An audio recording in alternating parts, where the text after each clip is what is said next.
So hi friends అందరికి. So చాలా మంది నన్ను అయితే అడుగుతున్నారు అన్న, డిఫెన్స్ లోని మెడికల్ కి సంబంధించి ఐ టెస్ట్ అనేది ఎలా చేస్తారన్న, సో కలర్ బ్లైండ్నెస్ అంటే ఏంటి, సో అది ఎలా చూస్తారని చాలా మంది నన్ను అయితే అడుగుతున్నారు. సో డిఫెన్స్ కి సంబంధించి ప్రతి దాంట్లోని కూడా మెడికల్ అనేది ఒకేలా చూస్తారు.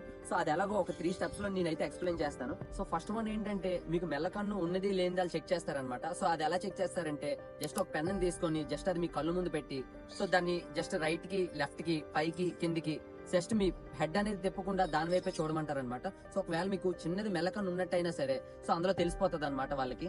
సో సెకండ్ వన్ ఏంటంటే, మీకు సైట్ ఉన్నది లేనిది చూస్తారనమాట. సో అది ఎలా చెక్ చేస్తారంటే, మీకు ఒక 5 మీటర్స్ లోని ఒక బోర్డు అనేది పెడతారు. సో లెటర్స్ తోటి, నెంబర్స్ తోటి ఉన్న బోర్డు అయితే పెడతారు.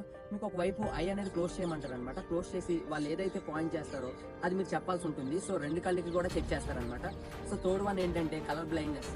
సో ఇక్కడే చాలా మంది అయితే ఇక్కడే డిస్క్వాలిఫై అయితే అయిపోతారు అనమాట. సో కలర్ బ్లైండ్నెస్ ఎలాగంటే, సో మీకు ఒక పోస్ట్ ఇస్తారు కలర్ తోటి. సో దాని మధ్యలోని వేరే కలర్ తోటి ఒక నెంబర్ గానీ లేదా లెటర్ గానీ మెన్షన్ చేస్తారనమాట. సో అది మీరు ఏంటో చెప్పాలన్నమాట. సో చాలా మంది కూడా ఇక్కడే డిస్క్వాలిఫై అయితే అయిపోతారన్నమాట. సో నేనైతే ఇక్కడ మీకు కొన్ని పిక్చర్స్ అయితే ఇచ్చాను కదా. సో దానిలో ఉన్న నెంబర్స్ ఏంటో నాకు కామెంట్ అయితే చేయండి.